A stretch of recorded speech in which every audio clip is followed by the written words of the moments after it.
So first question, interpretation of the constitution is a work in process. Comment. The constitution of the largest democracy of the world is not just a written document, it is alive and growing. Since its adoption, our constitution has been open to interpretations by various bodies. So interpretations, will and intention, and original structure and dynamism. So interpretation mainly dynamism, original structure, will, interpretation, intention. The two bodies which have an eminent role here are judiciary and legislature. So judiciary mainly apex court, final interpreter of the constitution, and second matter referred to it by the president. Third, judicial activism.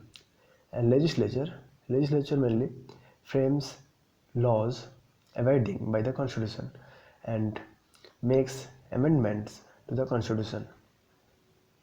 So judiciary mainly apex court and final interpretation of the constitution, and matter referred to it by the president and judicial activism. And legislature mainly frames laws abiding by the constitution and makes amendments to the constitution. So course of constitutional interpretation by a few examples. So secularism. The makers of the constitution did not include secular in it because they considered the spirit of the document was secular. Parliament added the term secular. 42nd Constitutional Amendment Act to make it explicit in the preamble.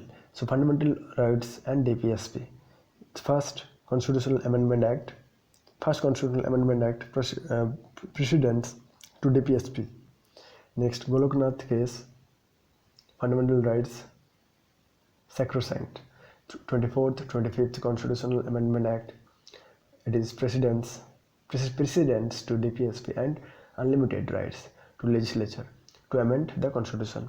Next, Kesavananda Bharati case, doctrine of basic structure.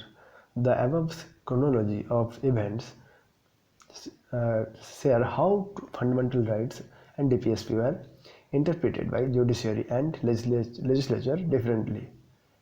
Next, right to privacy. Supreme Court in the famous Puttaswamy case made right to privacy a fundamental right under Article 21 of the Constitution.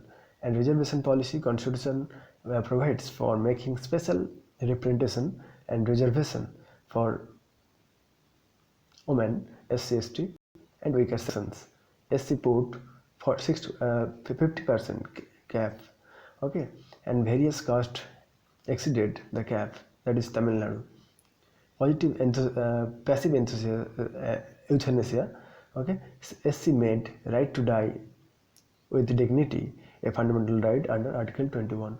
Monica Gandhi case, landmark case for the interpretation of Article 21, right to personal liberty, right to personal liberty, and Monica Gandhi case. A recent example like Sabarimala case shows that interpretation is going on and is a work in progress.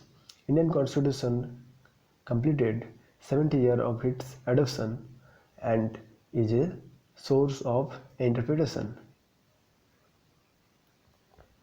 for other democracies.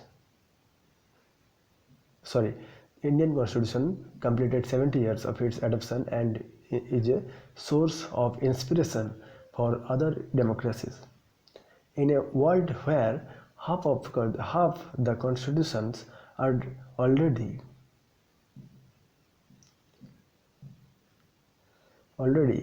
elid by 15 years of this, already dead by 15 years of their adoption, our constitution delivers itself as an enduring document of governance and open to interpretation with changing dynamic. So thank you.